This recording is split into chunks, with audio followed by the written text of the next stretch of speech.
আজকের গল্প গোসাইগঞ্জের এক রাত। বহুদিন পর আজ গোসাইগঞ্জে রেল স্টেশনে চলে এলাম। এখানে আছে হরিকাকার চায়ের দোকান, যার চা খেলে মনে হবে এক কাপে তো মনই ভরছে না, কমসে কম 2 কাপ তো খেতেই হবে। কাকা চাখানা একেবারে খাসা বানায় কিন্তু। ও কাকা, 2টো চা দাও তো তাড়াতাড়ি। কাকা, চিনতে পারছো তো আমায়? বহুদিন পর এলাম। শরীর টরীর ভালো তো? ওই চলে যাচ্ছে। বল, তোর খবর কি? কি করছিস এখন? এই তো টিউশনি করে কোনো মতে হাত খরচাটা উঠে যায় আর কি।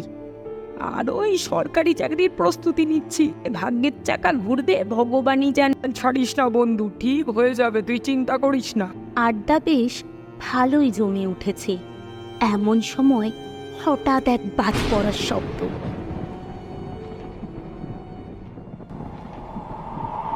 যা, কারেন্টটা চলে গেল।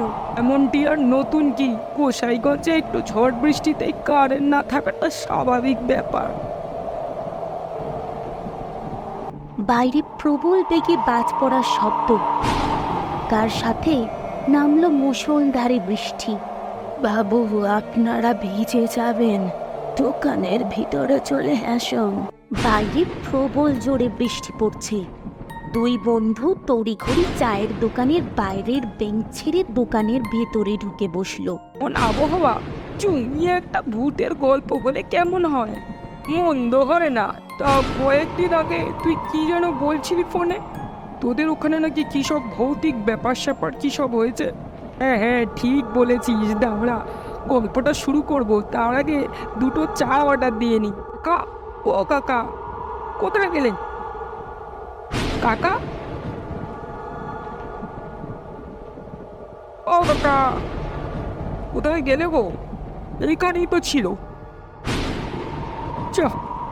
মোমবাতিখানা জ্বলছিল, সেটাও ঝড়ের হাওয়ায় নিভে গেল। এখন তো কিছুই দেখতে পাচ্ছি না। ই বাবুরা, ভূতের গল্প শুনতে না? কোথায় তুমি? হরিকাকা, হরিকাকা, সামনে এসো। এটা তো হরিকাকারই গলার আওয়াজ, কিন্তু ওনাকে তো দেখা যাচ্ছে না। ই হলো, ভূতের গল্প শুনবে না বাবুরা? তো গল্প না শুনে কোথাও যেতে পারবে না।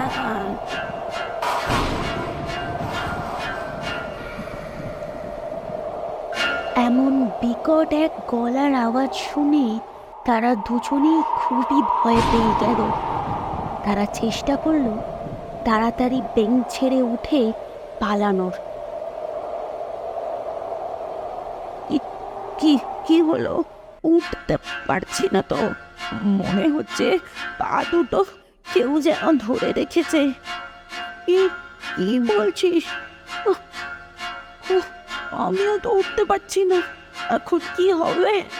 আগেই তো বললাম, আজ গল্প না শুনে তোমাদের যাওয়া হচ্ছে না।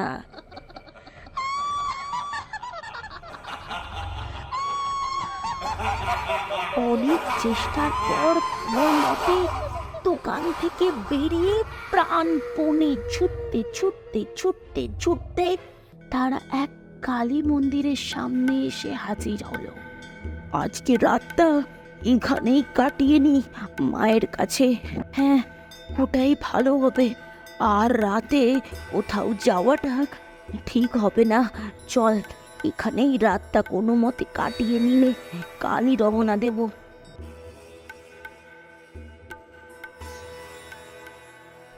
পরের দিন সকাল হতে পুরোহিত মশাই মন্দিরে আসতে সেই দুজনকে দেখতে পেল। তাদের জিজ্ঞাসা করতে তারা কাল রাতের সমস্ত ঘটনা একের পর এক